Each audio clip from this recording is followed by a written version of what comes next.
Dipersembahkan oleh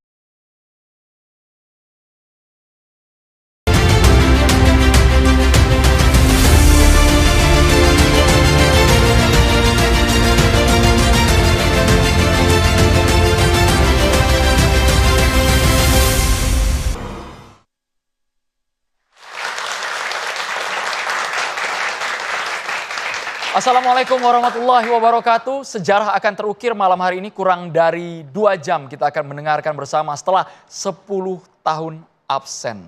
Indonesia akan hadir di markas besar Perserikatan Bangsa-Bangsa. Presiden Prabowo Subianto akan memberikan pidato di sidang umum PBB. Urutannya ketiga, yang pertama Presiden Brazil, Lula da Silva, kemudian Presiden Amerika Serikat Donald Trump dan Prabowo Subianto. Banyak pihak ekspektasinya sangat tinggi berharap narasi muatan yang dibawa oleh Presiden Prabowo Subianto, Memory of the World. Kita akan nantikan bersama meskipun masih rahasia 15 menit ini apa yang akan disampaikan oleh Presiden Prabowo Subianto. Apakah di sana membahas mengenai reformasi veto, kemudian yang pasti adalah mendukung negara Palestina. Kedaulatan Palestina, serta poin Global South. Itu masih simpang siur, masih spekulasi, tapi apa sebenarnya yang perlu ditekankan dalam pidato Presiden Prabowo Subianto di hadapan seluruh kepala negara dunia. Dukungan terhadap Palestina gelombangnya makin luas, awalnya 111, 114, 147, dan per hari ini kami mendengar sudah ada 157 negara yang mendukung kemerdekaan Palestina. Bayangkan, tadinya mungkin yang masih satu aliansi sama Amerika Serikat, ada Perancis dan Inggris, mereka sudah pindah haluan, mereka mendukung kemerdekaan Palestina. Terima kasih banyak kepada BAS yang mendukung program Catatan Demokrasi malam hari ini, karena spesial, mungkin satu setengah jam ke depan kita akan sama-sama mendengarkan langsung nanti bagaimana pidato Presiden Prabowo Subianto. Tapi terlebih dahulu kami akan tampilkan, berikut ini merupakan cuplikan sebelum sidang yang malam hari ini dianggap gong banget. Kemarin Presiden Prabowo hadir dalam konferensi internasional tingkat tinggi tentang two-state solution dan juga membahas Palestina. Kita dengarkan terlebih dahulu berikut ini. Le temps est venu.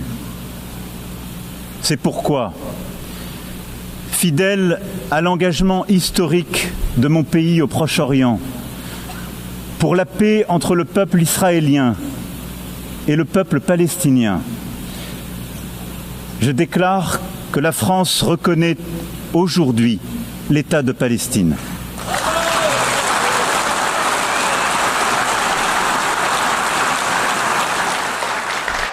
Baru saja tadi kita simak sikap dari Presiden Prancis Emmanuel Macron. Kita simak kembali mengenai pidato Presiden Prabowo Subianto di KTT Palestina dan juga two-state solution berikut ini.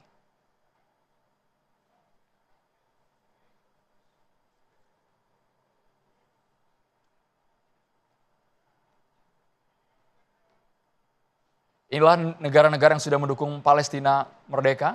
Bayangkan sudah ada 151, 157 negara yang menyatakan kedaulatan Palestina. Jadi kita bukan hanya berbicara mengenai geopolitik, moral, kebangsaan, tapi ini memang murni unsur kemanusiaan. Kita semua sepakat tidak ada yang mau lagi melihat bagaimana kebrutalan Zionis Israel yang terjadi di Palestina. Bahkan jumlah korban jiwa puluhan ribu orang meninggal dunia.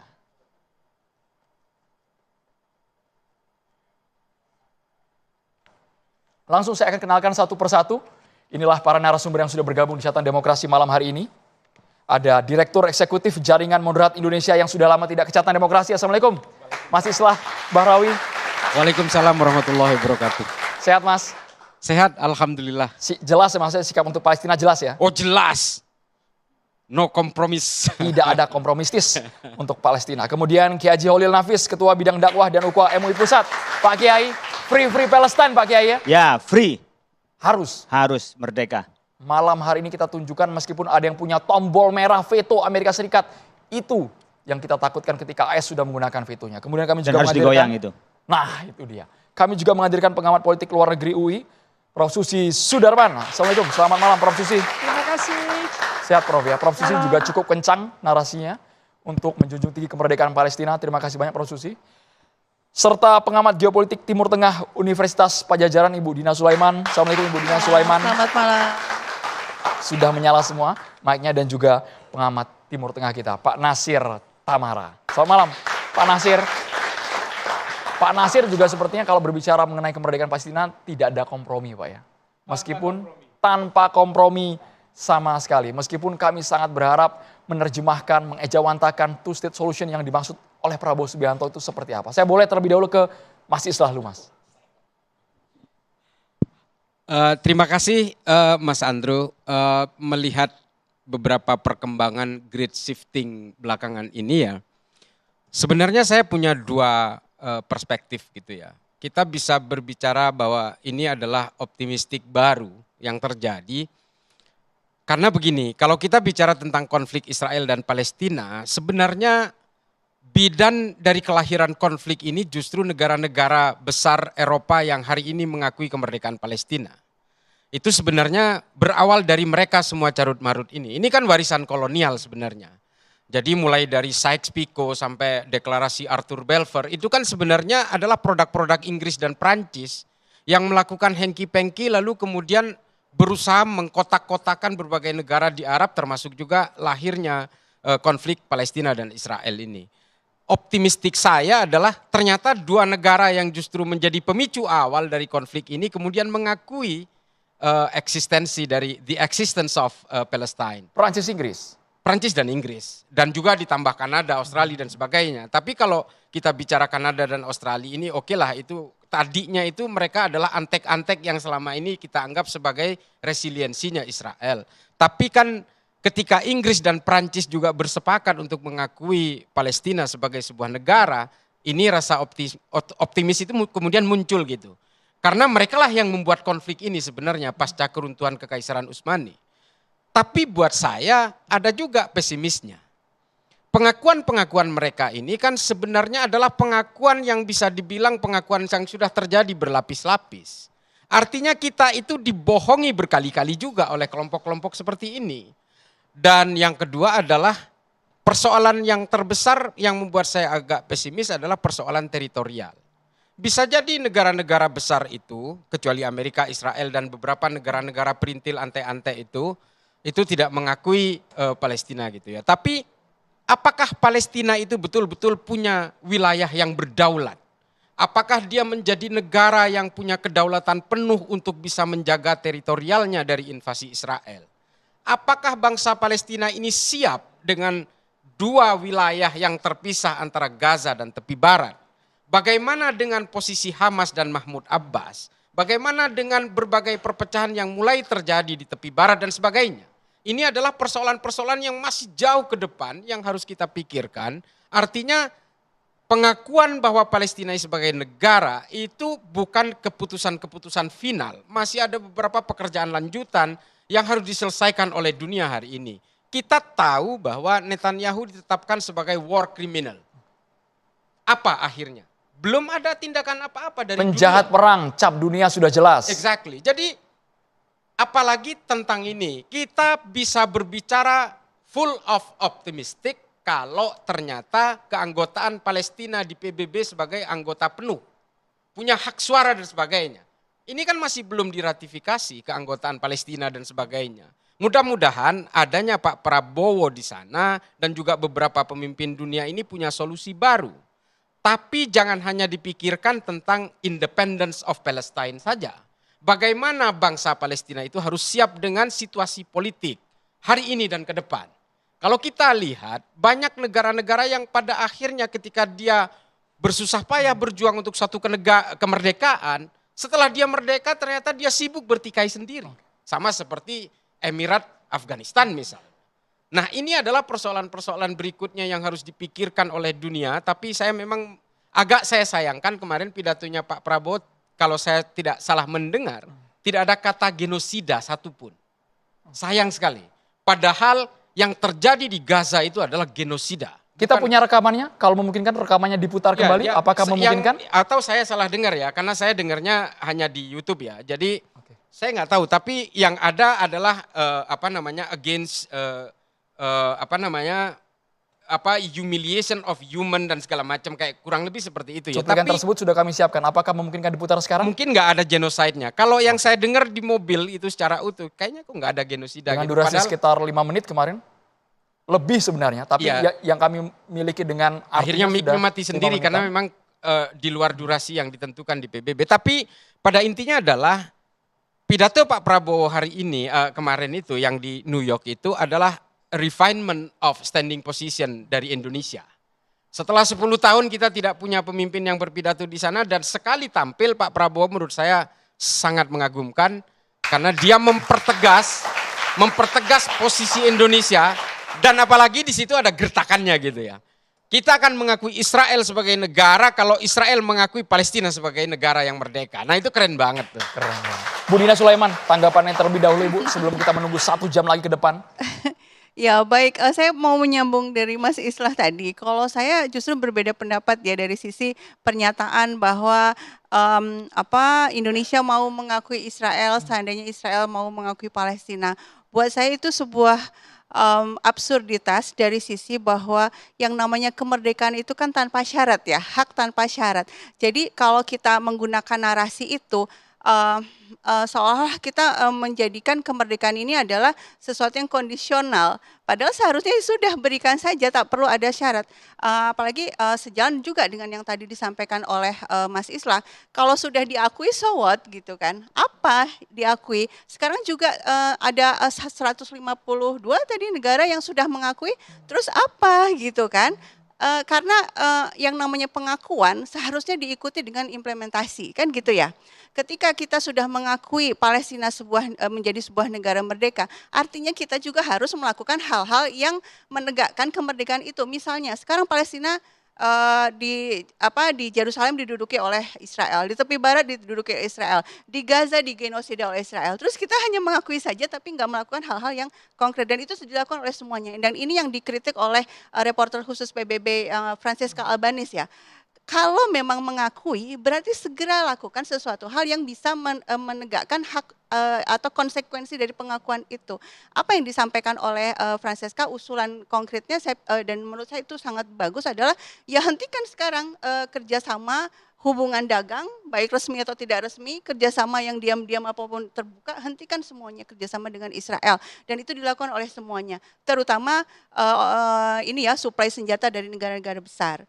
Nah, sehingga saya pikir yang pidato Pak Prabowo itu di forum diplomasi kan, di forum PBB, dan diplomasi itu kan sebenarnya kata-kata ya. Kita memilih kata-kata mana nih yang lebih berdampak gitu loh.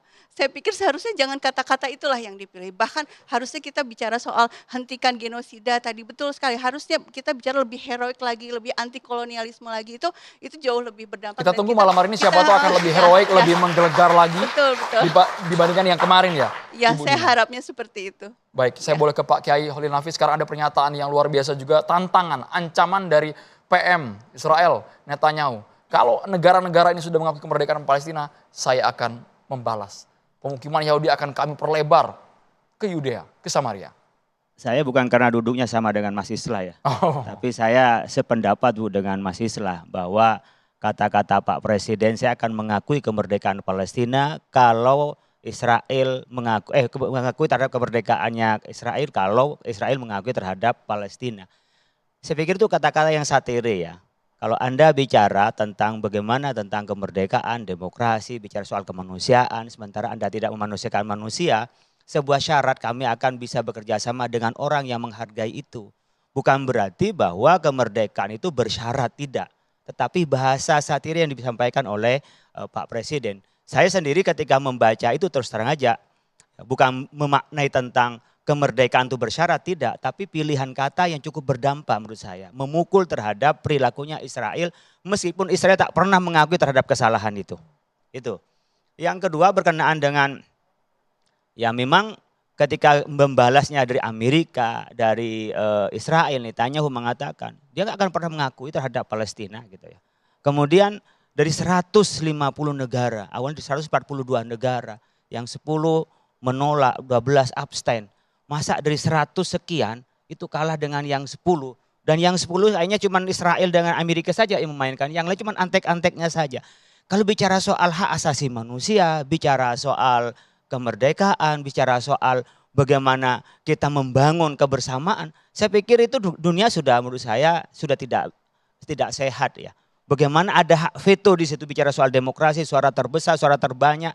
Menurut saya berharap besar betul dengan absennya Indonesia selama 10 tahun, kemudian Pak Prabowo hadir di situ dengan membawa tekad, dan itu suara kita sebenarnya. Jadi sebenarnya negara-negara yang menciptakan konflik seperti di Inggris ya sendiri, yang membagi dan sekarang mewariskan konflik itu lalu mengakui kemerdekaan.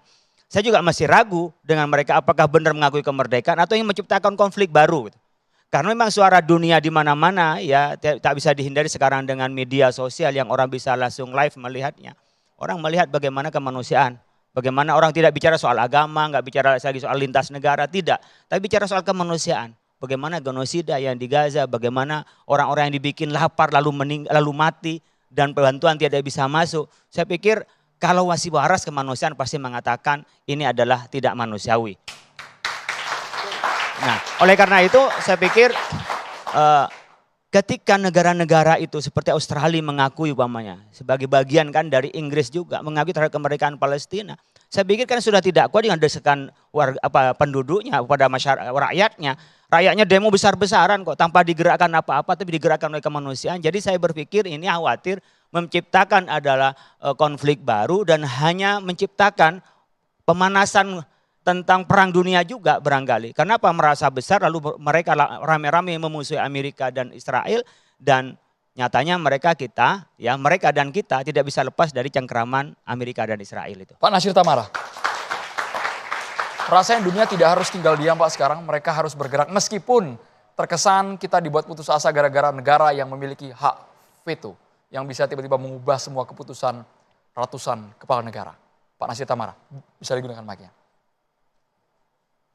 Konflik ini konflik 77 tahun yang paling kejam, yang paling lama dalam sejarah.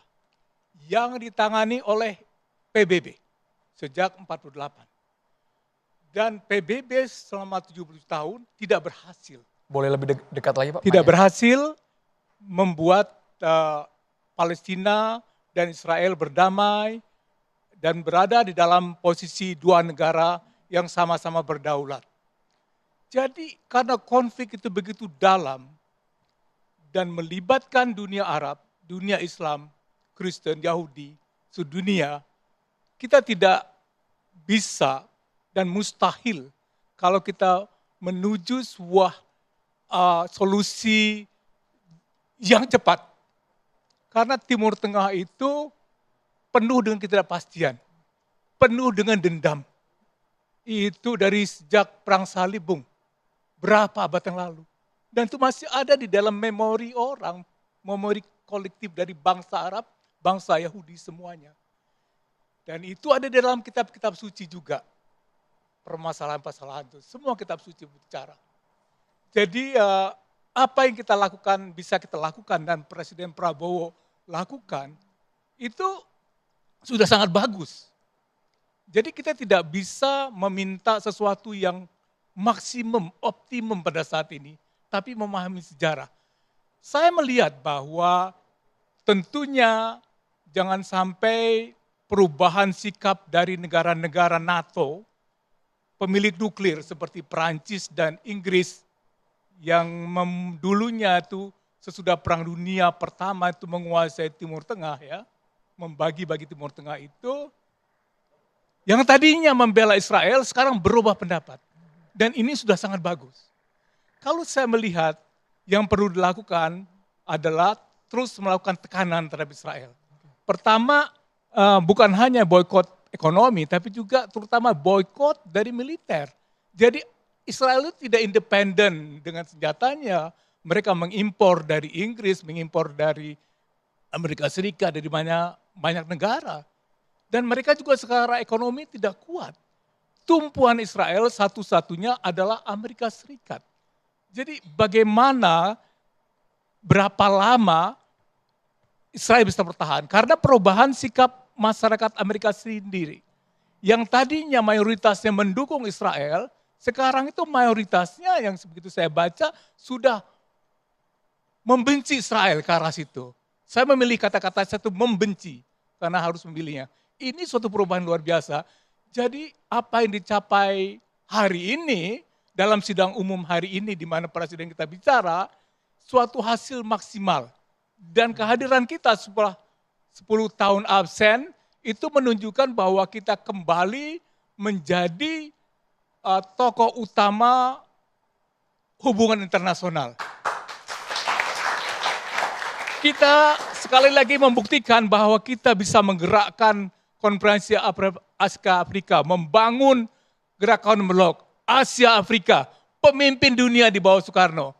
Dan sekarang kita melihat seorang Soekarno baru dalam wajah seorang tokoh namanya Jenderal Prabowo.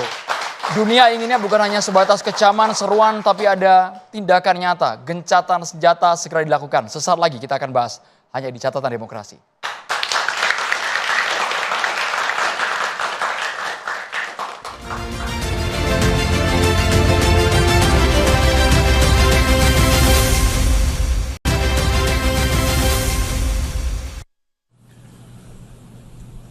This responsibility speaks not only to the fate of Palestine, but also to the future of Israel, and also the very credibility of the United Nations. We condemn all violence against innocent civilians. Therefore, Indonesia once again reiterates its commitment to the two-state solution in the Palestine problem. Only this two-state solution will lead to peace. We must guarantee statehood for Palestine, but Indonesia also declares that once Israel recognizes the independence and the statehood of Palestine, Indonesia will immediately recognize the state of Israel, and we will support all guarantees for the security of Israel. Prof. Susi mengamati pidato Presiden Prabowo Subianto, bukan di sidang umum malam ini, tapi yang sebelumnya Prof. Susi melihat wacana besar two-state solution. Bagaimana Prof. Susi melihatnya? Commonplace, not creative. Okay? Two-state solutions memang harus ditekankan, tapi harusnya mengikuti ukuran standar dari Presiden Indonesia. Soekarno bicara tentang to make the world anew. Harusnya yang kurang dari semua diskursus yang ada, tidak ada ethical humanism discourse. Jadi Pak Prabowo terperangkap dalam transactional diplomacy, yang sebetulnya ini adalah yang disebut sebagai faith, policy, and profit. Karena dunianya sudah menjadi demikian, jadi harus diterobos dengan sesuatu paliatif. Remedinya apa? Remedinya adalah meminta kepada khalayak dunia, mari kita bangun kembali diskursus tentang ethical humanism. Lebih dekat lagi Prof. izin. Ethical humanism, karena sebetulnya genocide itu dilarang oleh tokoh-tokoh yang sekarang mengakui Palestina seperti Perancis. Macron bilang nggak ada genocide. Semua orang bilang nggak ada genocide. Jadi apa alternatif dari genocide supaya lebih acceptable? Kalau misalnya seluruh dunia menganut humanisme yang etis dan digalakkan dengan seruan dan panggilan, mungkin kalau dulu Bung Karno membahas anti-imperialism, anti-kolonialism, kita harus membantu dengan kreativitas baru, yaitu segala-galanya terlalu profit-oriented, kita harus kembali kepada etika humanis. Kalau misalnya etika humanis tidak jadi pegangan, genosida bisa aja dihilangkan, karena ini masalah negara besar itu menghilangkan agenda orang, padahal dia tahu bahwa pemegang-pemegang saham perusahaan-perusahaan yang membuat bom, membuat pesawat, membuat itu adalah shareholders, profit yang diuntungkan. Jadi semua terpikat pada unsur profitability. Padahal sebetulnya sekarang ini dalam keseruan seluruh negara berebut akan sumber daya alam, kita harus mencegah itu dengan diskursus baru. Nggak mungkin misalnya semua masalah konflik itu dijadikan masalah kooperasi. Kan sekarang dibilang, dunia makin kecil, dunia makin sulit, banyak perang dan ini itu. Akhirnya semua hal harus diselesaikan secara bersama-sama. Misal Blok Ambalat, apakah bisa kerjasama dengan Malaysia? Natuna, apakah bisa kerjasama di situ dengan Nine Dash Line misalnya? Ada banyak hal yang bisa diterobos kalau kreatif dan penasihat Pak Prabowo, orang yang kreatif. Tidak harus bersuara anti-kolonialisme, anti-imperialisme, karena itu sesungguhnya yang sedang terjadi. Tapi kalau kita bisa berbahasa yang lebih halus, saya mengutip Pak Jumala dari BPIP, dia bilang harusnya diplomasi Indonesia adalah diplomasi norma. Norma-norma etis.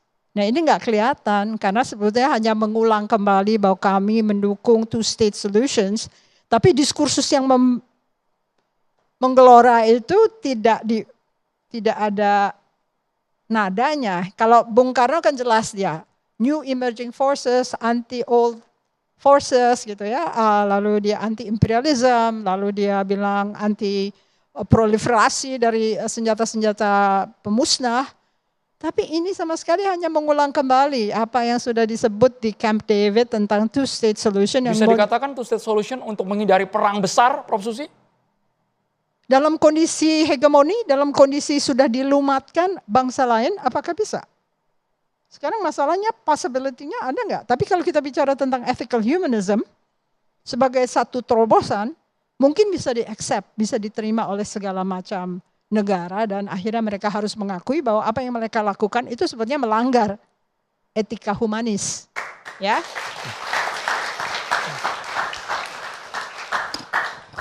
Saya ingin menanggapi Mbak Dina ya. Kalau Pak Prabowo tadi mengatakan saya akan mengakui kemerdekaan Israel, kalau Israel mengakui kemerdekaan Palestina, Pak Prabowo mengucapkan itu sebagai Presiden Republik Indonesia yang tidak punya hubungan diplomatik dengan Israel dan punya hubungan diplomatik dengan Palestina. Maka bahasa yang harus keluar itu seperti itu. Bargain politiknya pasti harus seperti itu karena kita tidak punya hubungan diplomatik dengan Israel. Makanya beliau mengatakan seperti itu. Itu untuk yang Mbak Dina. Tapi kenapa saya menyayangkan kok Pak Prabowo lebih memilih diksi against innocent civilians, kok tidak genocide? Karena in fact apa yang terjadi di Palestina, di Gaza itu, semua orang dari seluruh tingkat generasi itu dihabisi oleh Israel. Sampai ke generasi terakhir, anak-anak itu ribuan juga dibantai. Dan bahkan terjadi proses dehumanism secara terstruktur yang dilakukan oleh Israel, misalnya melarang bantuan-bantuan dan seterusnya dan seterusnya. Ini adalah proses-proses pemusnahan massal dari apa ya, dan kalau kita lihat ya ketika terjadi perang di Bosnia dan Serbia zaman dulu, saya kira jauh lebih kejam apa yang dilakukan oleh Israel terhadap penduduk Gaza. Karena apa? Ketika terjadi Serbia dan Bosnia pada masanya, itu tidak terjadi apa yang terskenariokan dan terstruktur seperti yang dilakukan Israel kepada penduduk Gaza. Termasuk blokade pangan habis-habisan. Ini habis-habisan, termasuk bantuan-bantuan semua diblokade. Bahkan bangunan fisik tidak disisakan sama sekali. Ini kan artinya bukan hanya mematikan manusia tapi juga mematikan ekologinya. Ini yang kemudian agak saya sayangkan Pak Prabowo seperti menghindar kata genocide itu. Padahal apa yang terjadi di Gaza itu mutlak, definitely, absolutely genocide. Ya, baik. Jadi mungkin yang ingin saya komentari adalah dari sisi banyak sekali pendapat bahwa kalau kita ingin mendamaikan dua pihak, kita harus berteman dengan dua pihak itu. Tapi khusus untuk Israel, kita lihat Turki itu berteman baik dengan, ya punya hubungan diplomatik dengan Israel, Jordania, Mesir, negara-negara penandatangan Abraham Accord. Mereka sudah membuka hubungan diplomatik dengan Israel. Tapi kan nggak mampu juga melakukan apapun ya untuk menghentikan genosida itu. Jadi artinya upaya mengakui Israel, membuka hubungan diplomatik dengan Israel itu sama sekali tidak ada jaminan ya bahwa kita akhirnya bisa bersuara dan didengar oleh Israel gitu ya. Kemudian yang kedua yang ingin saya komentari terkait two-state solution-nya itu. Waktu Pak Prabowo baru dilantik, saya pikir setelah dilantik ya, kan beliau mengundang John J. Mearsheimer ya. Dia seorang pakar hubungan internasional dari Amerika Serikat. Dan kalau kita dengar podcast beliau 2 tahun terakhir ini, berkali-kali Mearsheimer tuh mengatakan bahwa istilah yang dia pakai, two-state solution itu bagaikan kereta yang sudah meninggalkan stasiun. Artinya apa? Sudah jelas nggak akan bisa dilaksanakan two-state itu. Kenapa? Karena satu pihak yaitu Israel itu memang nggak pengen ada negara Palestina. Dan beberapa hari yang lalu Netanyahu mengulangi lagi, kami nggak mau ada negara Palestina.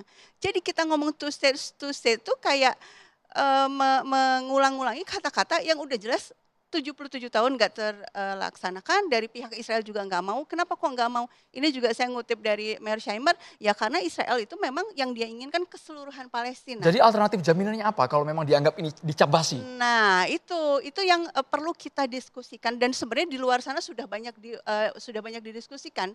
Antara lain bisa teman-teman bisa baca ya, mahasiswa di sini bisa baca buku On Palestine, Ilan Pappé dan Noam Chomsky penulisnya, 2 orang akademisi yang Yahudi, ya kan, ya. Bahkan Ilan Pappé itu tinggal di Israel bahkan ya. Dia mengatakan bahwa ada solusi yang lain yang mengikuti model Afrika Selatan. Dulu Afrika Selatan itu rezimnya apartheid. Lalu akhirnya rezimnya tumbang.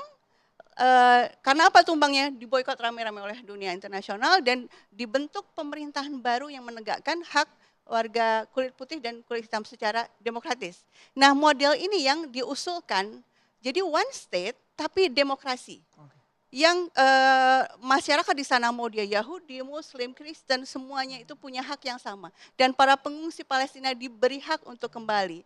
Nah, tapi kan solusi ini belum apa-apa, nggak mungkin. Bahkan Antonio Guterres ketika diwawancarai oleh BBC beberapa tahun yang lalu mengatakan, ya kalau secara teoritis sih sangat mungkin one state yang versi itu ya dilaksanakan asal betul-betul demokratis. Tapi saya pikir Israel nggak akan mau, dia bilang gitu. Jadi kayaknya yang lebih baik memang two state. Nah, tapi kan harusnya didiskusikan dulu ya.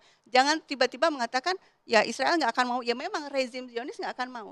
Tapi masyarakat sipil, kita lihat Ilan Pappé kan orang Israel juga. Pak Nasir Tamara dan Pak Khairulillah harus komentar juga bagaimana kalau boikot massal dilakukan, kalau memang jalur diplomasi tidak bisa ditempuh sesaat lagi. Kita harus jeda di Catatan Demokrasi.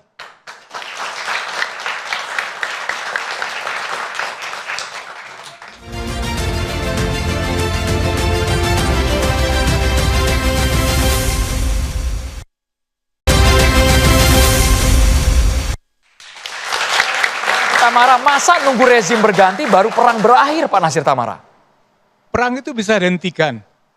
Kalau mau, ada tentara-tentara PBB yang di sana. Tentara internasional yang menjaga itu semua. Saya melihat bahwa ada solusinya. Ada 3 negara kecil yang anggota dari PBB. Yang pertama Monaco, ya kan, Andorra, Luxembourg. Itu kan bukan negara besar, itu size-nya kira-kira lebih kecil daripada Palestina. Tapi mereka semua diakui dan tidak diganggu. Jadi itu bisa. Jadi kembali ke tabel batas 67, itu akan ada kesepakatan. Tentunya yang belum disepakati adalah hak untuk para refugi Palestina yang jumlahnya jutaan itu boleh kembali ke Palestina. Israel masih menolak di situ. Soal wilayahnya dia udah setuju. Oke, tepi barat, Gaza, Yerusalem Timur, udah setuju tuh. Cuma yang belum setuju itu adalah kalau misalnya ada 5,5 juta orang Palestina itu pulang, ya gitu kan, itu akan mengubah hubungan kekuatan antara Israel sama Palestina. Jadi, menurut saya Presiden Prabowo itu akan melihat contoh dari negara-negara kecil yang juga tidak mempunyai senjata, Luxembourg atau ke Monaco, saya kenal baik itu Estonia, nggak punya senjata, nggak punya angkatan perang, nggak punya angkatan udara semua, tapi bisa. Kenapa PBB nggak bisa seperti ini? Dan kalau Presiden Prabowo dalam pidatonya memberikan contoh bahwa sudah ada contoh di dunia ini, bagaimana negara-negara itu bisa hidup berdampingan secara damai, gitu. Oke. Pak Khairil. Ada yang menarik juga dari pidato Pak Prabowo yang tidak terekam karena waktu sudah habis itu. Bahwa siap mengirimkan pasukan perdamaian ke tempat itu, ke Palestina. Saya pikir kalau ini bisa direalisasikan itu sangat bagus gitu loh. Artinya tidak hanya omon-omon, dia ada langkah yang konkret. Pertama adalah tentang kemanusiaan. Bagaimana di Gaza sudah jelas genosida dan juga bantuan tidak bisa masuk ya. Teman-teman juga nggak bisa ke sana. Yang kedua umpamanya dengan ada pasukan perdamaian bisa nggak punya komitmen dari 150 itu membuka perwakilan di Palestina. Kalau mereka mau bisa buka perwakilan di sana itu baru merealisasikan. Tadi pengakuan di PBB ada juga membuka di situ. Yang diantaranya lagi adalah meminta selain soal pengakuan kemerdekaan Palestina, Hamas melucuti seluruh senjatanya. Apakah tidak ini menjadi peluang baru bahwa dari Israel sudah gak ada musuhnya lagi? Kenapa? Hamas sudah lucuti senjatanya. Kemudian saya pikir dengan pemerintahan Mahmud Abbas itu tidak berperan banyak. Kalau kita melihat dari peta ini masih menaruh kecurigaan. Apakah memang benar dukungan tentang kemerdekaan di negara yang mewarisi tentang konflik ini, kemudian mewarisi perdamaian atau tidak memang menciptakan ya memang benar di situ nanti dikuasai adalah Israel. Kenapa? Karena perlawanan terhadap Israel dari Hamas akan dilucuti senjatanya. Oleh karena itu saya pikir berkenaan dengan yang bisa kita lakukan, kalau serius diantaranya adalah bisa tidak yang berkelindan dari seluruh perusahaan, seluruh ekonominya itu benar-benar kita boikot. Artinya tidak hanya kata-kata, tapi mau memboikot mulai dari hubungan kerjasama. Kan banyak sekarang masalah keuangan tuh, yang sistem tak mungkin tanpa dengan mereka. Begitu juga dengan kebutuhan kita, tidak mungkin dengan mereka. Nah kalau ini bisa dilakukan, saya pikir kita bisa merealisasikan. Di antaranya adalah mendesak terhadap Israel untuk kooperatif dalam hal ini. Karena dari sekian pola yang dilakukan, apalagi hanya kata-kata, perjanjian, sudah habis semua. Dan dengan menantangnya sekian negara, 150 negara, dia mengatakan kami selamanya tidak akan mengakui terhadap kemerdekaan Palestina. Menurut saya nggak ada lagi, bisa nggak dicari model Iran itu yang berani bersatu semua, ya sudah pakai senjata saja. Israel ini. Artinya apa? Dengan kata-kata sudah tidak mungkin diselesaikan dan di sini saya pikir dengan cara ekonomi dan juga persenjataan bisa diselesaikan. Baik. Kurang dari 1 jam lagi kita akan tunggu momentum bersejarah Presiden Prabowo Subianto akan berpidato di sidang umum PBB. Kami akan segera kembali sesaat lagi pemirsa.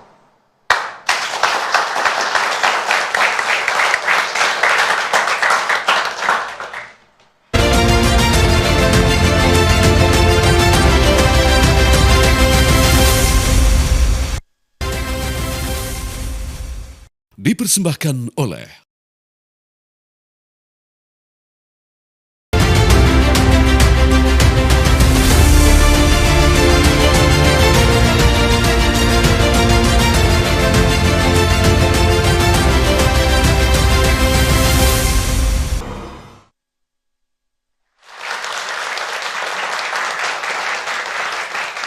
Assalamualaikum warahmatullahi wabarakatuh. Sejarah akan terukir malam hari ini kurang dari 2 jam kita akan mendengarkan bersama setelah 10 tahun absen. Indonesia akan hadir di markas besar Perserikatan Bangsa-Bangsa. Presiden Prabowo Subianto akan memberikan pidato di sidang umum PBB. Urutannya ketiga, yang pertama Presiden Brazil, Lula da Silva, kemudian Presiden Amerika Serikat Donald Trump dan Prabowo Subianto. Banyak pihak ekspektasinya sangat tinggi berharap narasi muatan yang dibawa oleh Presiden Prabowo Subianto, Memory of the World. Kita akan nantikan bersama meskipun masih rahasia 15 menit ini apa yang akan disampaikan oleh Presiden Prabowo Subianto. Apakah di sana membahas mengenai reformasi veto, kemudian yang pasti adalah mendukung negara Palestina, kedaulatan Palestina, serta poin Global South. Itu masih simpang siur, masih spekulasi, tapi apa sebenarnya yang perlu ditekankan dalam pidato Presiden Prabowo Subianto di hadapan seluruh kepala negara dunia. Dukungan terhadap Palestina gelombangnya makin luas, awalnya 111, 114, 147, dan per hari ini kami mendengar sudah ada 157 negara yang mendukung kemerdekaan Palestina.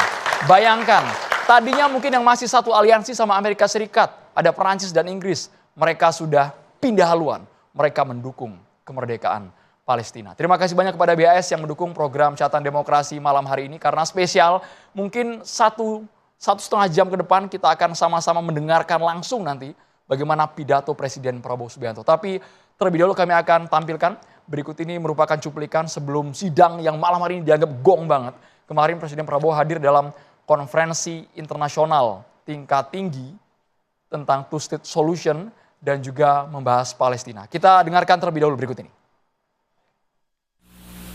Le temps est venu. C'est pourquoi, fidèle à l'engagement historique de mon pays au Proche-Orient, pour la paix entre le peuple israélien et le peuple palestinien, je déclare que la France reconnaît aujourd'hui l'État de Palestine.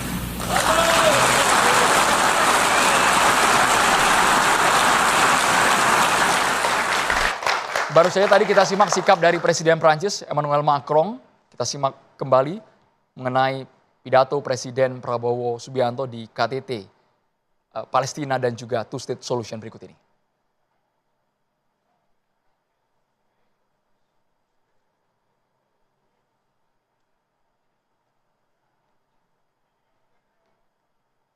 Inilah negara-negara yang sudah mendukung Palestina merdeka. Bayangkan sudah ada 157 negara yang menyatakan kedaulatan Palestina. Jadi kita bukan hanya berbicara mengenai geopolitik, moral, kebangsaan, tapi ini memang murni unsur kemanusiaan. Kita semua sepakat tidak ada yang mau lagi melihat bagaimana kebrutalan Zionis Israel yang terjadi di Palestina. Bahkan jumlah korban jiwa puluhan ribu orang meninggal dunia.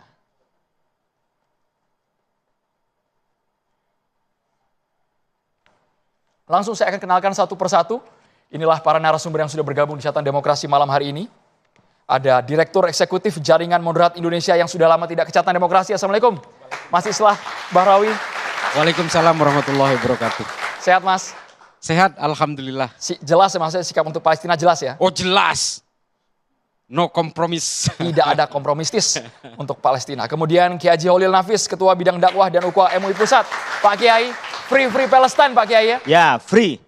Harus Merdeka. Malam hari ini kita tunjukkan meskipun ada yang punya tombol merah veto Amerika Serikat. Itu yang kita takutkan ketika AS sudah menggunakan vetonya. Kemudian kami juga harus digoyang itu. Nah itu dia. Kami juga menghadirkan pengamat politik luar negeri UI, Prof. Susi Sudarman. Assalamualaikum, selamat malam Prof. Susi. Terima kasih. Sehat Prof ya. Prof. Susi juga cukup kencang narasinya untuk menjunjung tinggi kemerdekaan Palestina. Terima kasih banyak Prof. Susi. Serta pengamat geopolitik Timur Tengah Universitas Pajajaran Ibu Dina Sulaiman. Assalamualaikum Ibu Dina Sulaiman. Selamat malam. Sudah menyala semua mic-nya dan juga pengamat Timur Tengah kita Pak Nasir Tamara. Selamat malam Pak Nasir.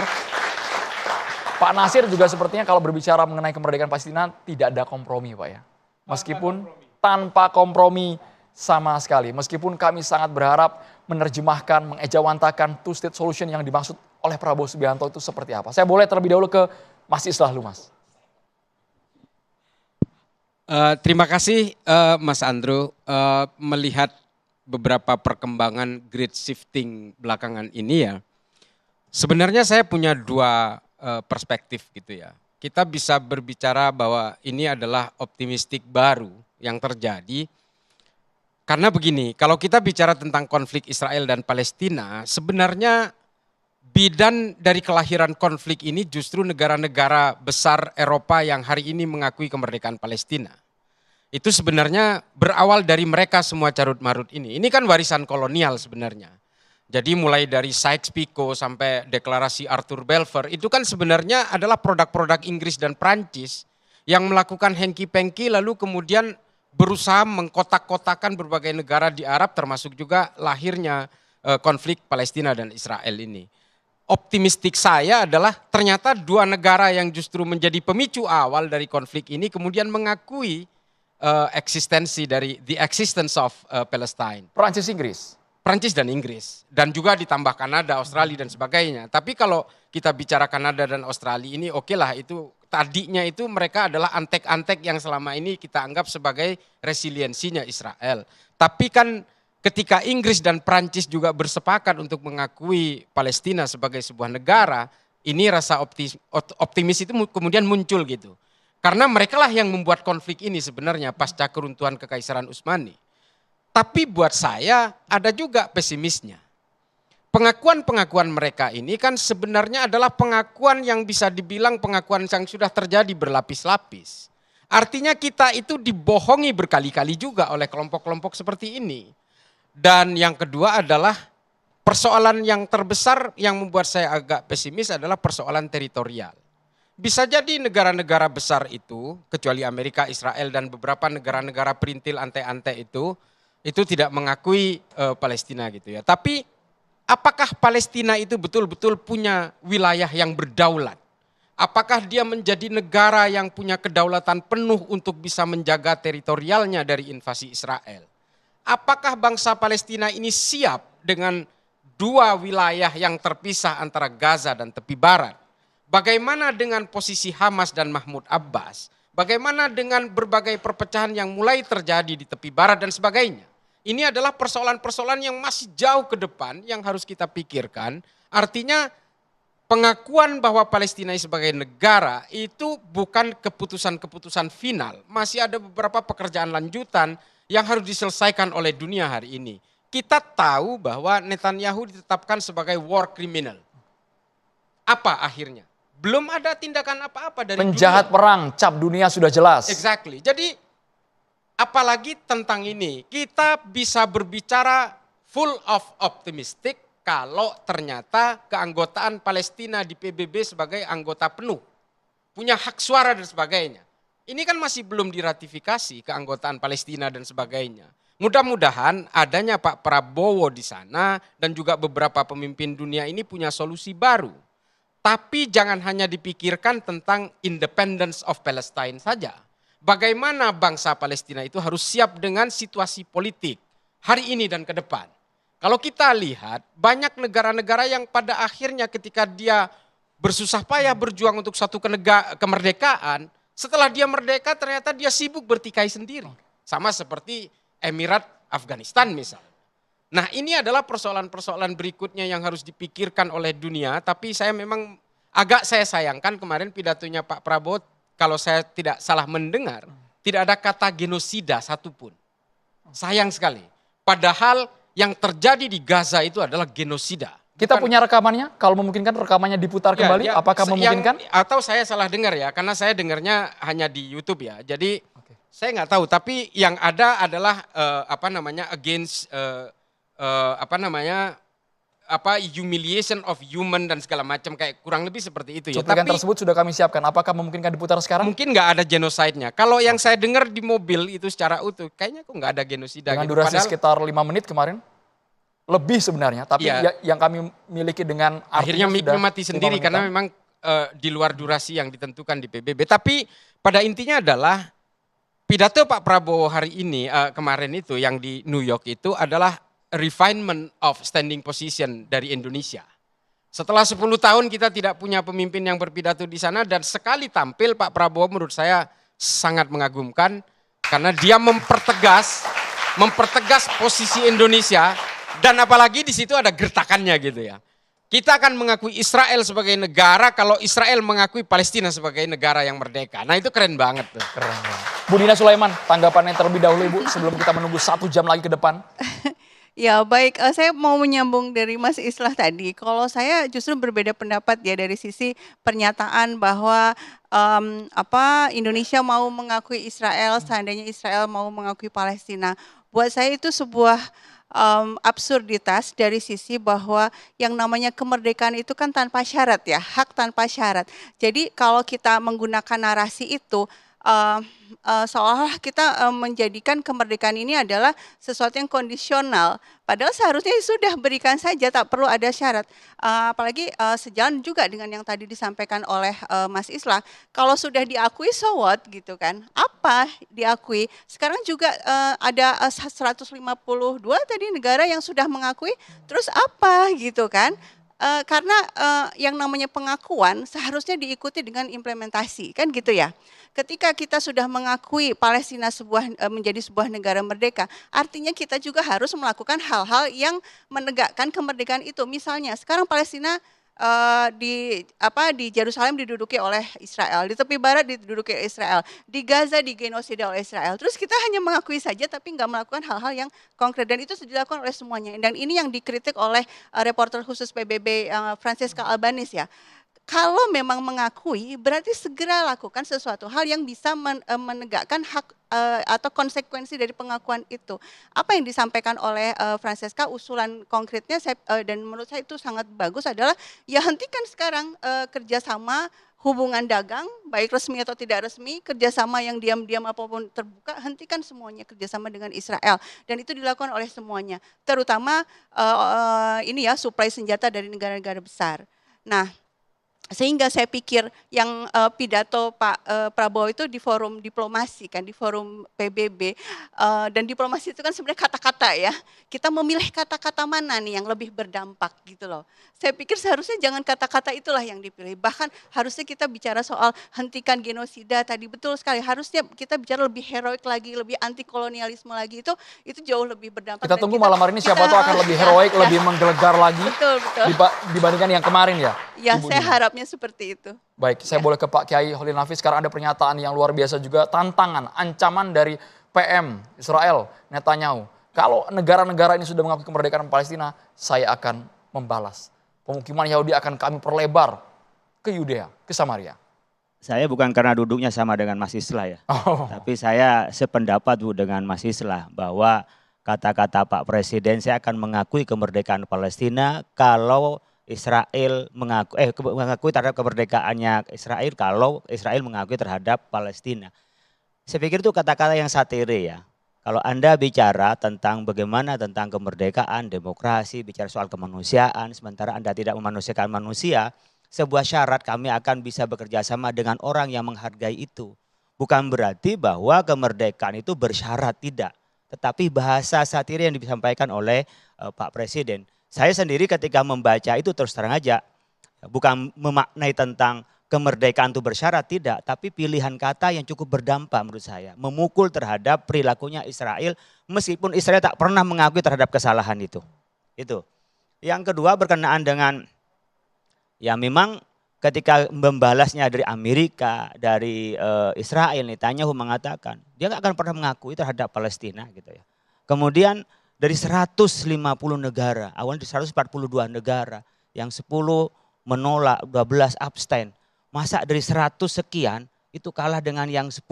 Dan yang 10 akhirnya cuma Israel dengan Amerika saja yang memainkan, yang lain cuma antek-anteknya saja. Kalau bicara soal hak asasi manusia, bicara soal kemerdekaan, bicara soal bagaimana kita membangun kebersamaan, saya pikir itu dunia sudah menurut saya sudah tidak sehat ya. Bagaimana ada hak veto di situ bicara soal demokrasi, suara terbesar, suara terbanyak. Menurut saya berharap besar betul dengan absennya Indonesia selama 10 tahun kemudian Pak Prabowo hadir di situ dengan membawa tekad, dan itu suara kita sebenarnya. Jadi sebenarnya negara-negara yang menciptakan konflik seperti di Inggris ya sendiri, yang membagi dan sekarang mewariskan konflik itu lalu mengakui kemerdekaan. Saya juga masih ragu dengan mereka apakah benar mengakui kemerdekaan atau yang menciptakan konflik baru. Karena memang suara dunia di mana-mana ya tak bisa dihindari sekarang dengan media sosial yang orang bisa langsung live melihatnya. Orang melihat bagaimana kemanusiaan, bagaimana orang tidak bicara soal agama, nggak bicara lagi soal lintas negara, tidak. Tapi bicara soal kemanusiaan. Bagaimana genosida yang di Gaza, bagaimana orang-orang yang dibikin lapar lalu mati dan bantuan tidak bisa masuk. Saya pikir kalau masih waras kemanusiaan pasti mengatakan ini adalah tidak manusiawi. Nah, oleh karena itu saya pikir ketika negara-negara itu seperti Australia mengakui umpamanya sebagai bagian kan dari Inggris juga mengakui terhadap kemerdekaan Palestina, saya pikir kan sudah tidak kuat dengan desakan penduduknya pada masyarakat rakyatnya.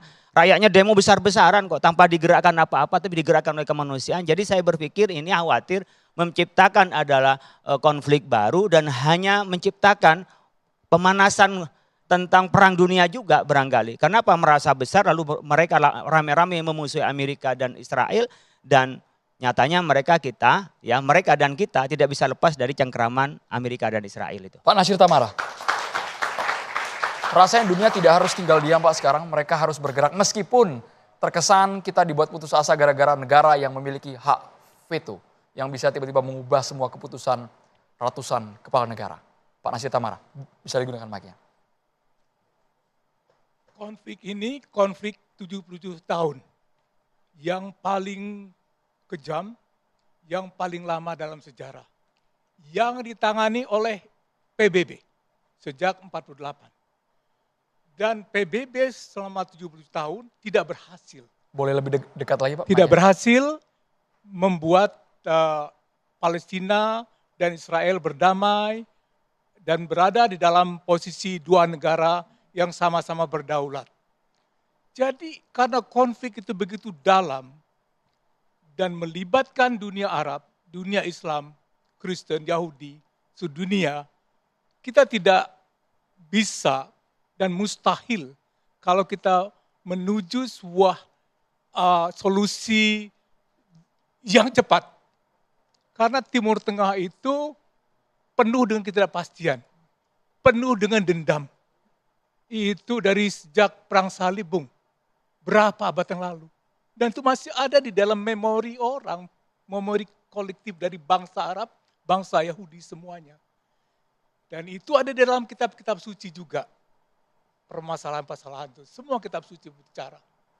Jadi apa yang kita lakukan, bisa kita lakukan dan Presiden Prabowo lakukan, itu sudah sangat bagus. Jadi kita tidak bisa meminta sesuatu yang maksimum, optimum pada saat ini, tapi memahami sejarah.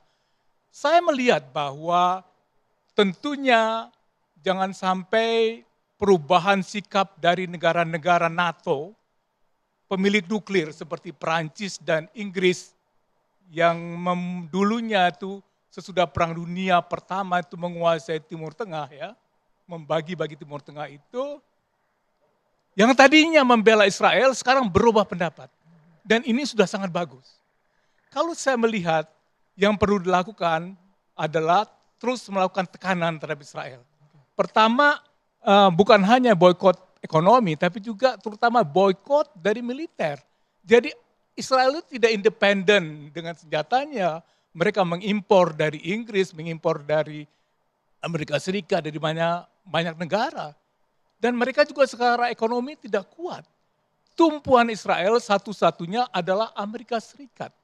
Jadi bagaimana, berapa lama Israel bisa bertahan? Karena perubahan sikap masyarakat Amerika sendiri. Yang tadinya mayoritasnya mendukung Israel, sekarang itu mayoritasnya yang begitu saya baca sudah membenci Israel ke arah situ. Saya memilih kata-kata satu membenci karena harus memilihnya. Ini suatu perubahan luar biasa.